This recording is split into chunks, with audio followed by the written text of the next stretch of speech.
How is it going, everyone? The PlayStation Store is running its Big Games Big Deal sale, and I am here to look at some deals under the price of $5. Yes, it's a lot of repeats and things of that nature. I'm covering the games that I've played and the ones that I can cover. While these deals are already super cheap and under $5, guys, you can get these deals for an even better price if you get your PSN credit even cheaper, and I've got you covered. A word from our sponsor over at CD Keys, where they sell PSN credit a little bit cheaper, making these deals even better. This video is brought to you by cdkeys.com, where you can get PSN credit even cheaper. Just go on over to the site, pick whatever amount you want to buy, and you'll get it even cheaper. Check out, and immediately you will get a code that you can then redeem on the PlayStation Store. Redeem your code, and boom, you got your PSN credit, and you can buy any of the games we mentioned in this video even cheaper. You can buy games that just came out, like Stellar Blade upcoming games. System Shock Remake is coming out, Destiny 2 Final Shape, you've got SMT5 Vengeance in the near future, a lot of great titles coming out here in the near future, and you can get them even cheaper by getting your PSN credit over at CD Keys. Check out the links in the description box below. Anything you buy also directly supports this channel and is much appreciated. Now, on to the video. A lot of deals to go over, so let's get right into it. Batman Return to Arkham is 75% off for $4.99. Yeah, Batman Arkham Asylum and Batman Arkham City here, two great games at one great price. Arkham Asylum is still a fantastic game. It surprisingly holds up really well for a game that's, wait for it, 15 years old. Yeah, it came out back in August of 2009. Arkham City, not that much newer. It came out in October of 2011, I believe. Those games are pretty old, but man, they still hold up with the best of them. The combat is great, the storytelling is fantastic, and obviously, it's quite relevant talking about these two games right now. Some news came out from Warner Brothers where they blamed Suicide Squad for their lackluster Q1 financials. Yeah, maybe you should have left Rocksteady doing what Rocksteady does best instead of trying to monetize their game to the nth degree. But yeah, that's a diatribe I'm sure I'm going to go on several times, so we'll save it for a future video. But Batman Return to Arkham, $4.99, great price on that. Next up, this is also kind of relevant right now in a little bit of an adjacent way. Dishonored Definitive Edition, 75% off for $4.99. Now, I think when people look at the Microsoft Studio closures and they look at Arcane Austin being shut down, they just see Arcane, they think Dishonored. Arcane Austin is not the team that did Dishonored. It was Arcane Lyon, who are currently working on Marvel's Blade. Arcane Austin did Prey as well as Redfall, but Arcane Lyon did Dishonored and Dishonored 2. Those games were absolutely fantastic. Most recently, they also put out Deathloop.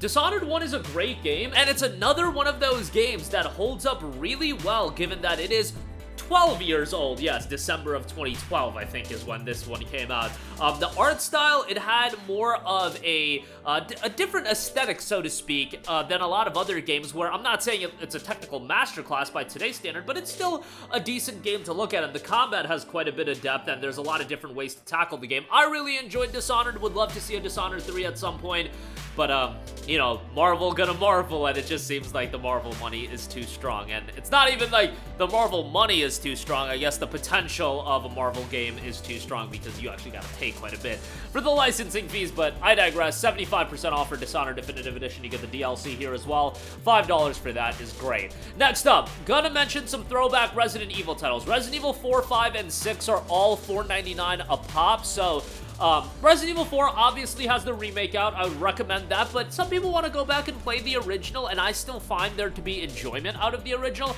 Resident Evil 5 is probably going to be one of the next games to get a remake. I would think it's either going to be 5, maybe Code Veronica. I don't know exactly when it's going to get remade. Rumblings are RE9 next year, but Resident Evil 5 is a great game. Its issue is obviously from an AI standpoint. The AI is quite atrocious, but overall the game is quite good. Resident Evil 6, I'm kind of just recommending it for the memes. Is there fun to be had? Sure. Is it a far cry of what makes Resident Evil Resident Evil? Yeah, for sure. I will be really interested if Capcom decides to do a remake of Resident Evil 6 or how they would even handle that, just because it's one of those games that obviously doesn't have a fond remembrance from a lot of people. But like I said, there's comedy to be had, there's fun to be had. For $4.99, I don't think it's a bad deal. Next up, we have Doom 2016, 80% off for $3.99. An over-the-top visceral first-person shooter here. Doom 2016 2016 is awesome. Great gameplay, great soundtrack, just overall a really, really enjoyable game. Has some length to its campaign as well. Just ended up really digging the game, and if you have yet to play it, $4 for that is a great pickup.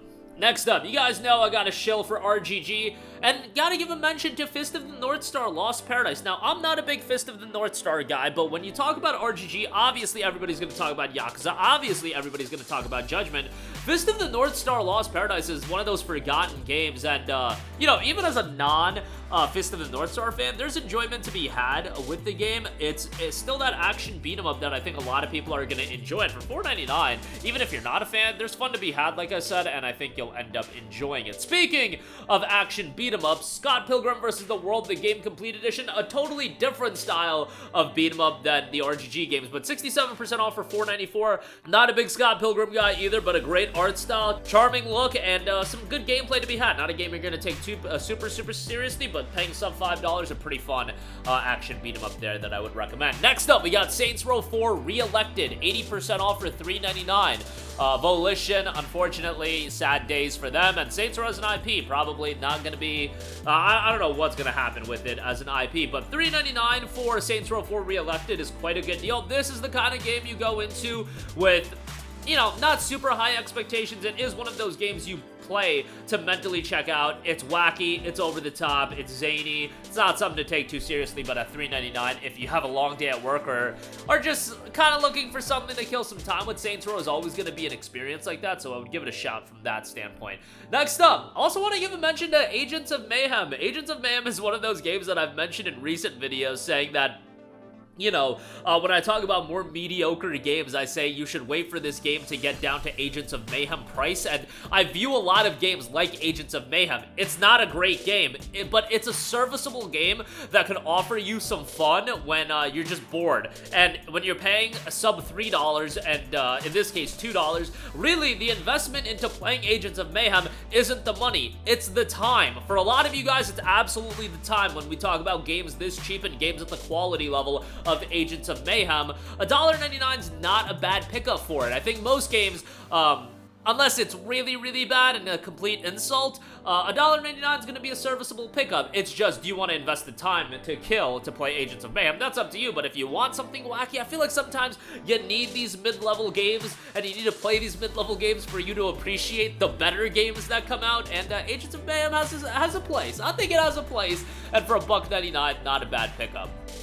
Next up, a game that I talk about every now and again, Far Lone Sales, 80% off for $2.99. I think this is a great deal for an incredibly atmospheric game. Now, it's very much tied to exploration, its setting, and being more of an adventure game. It's not like it's got a super mature narrative that's slapped to you across the face, tackling a bunch of these methodical themes or anything like that, but the game is very, very good in creating a great atmosphere, this darker and drab presentation style that I think looks slick, all things considered. I wouldn't pay $15 for it because it is a super short game, but for $2.99, I think it's actually a pretty good pickup, and I would give it a look.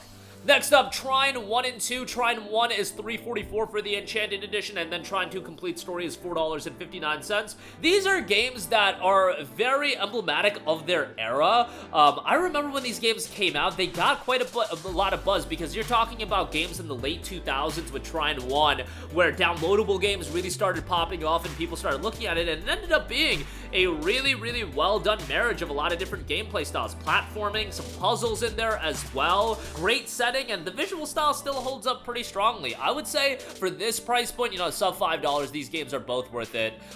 So yeah, definitely play Trine 1 first, and then you can jump into Trine 2. And then lastly, this War of Mine, The Little Ones, is 90% off for $1.99.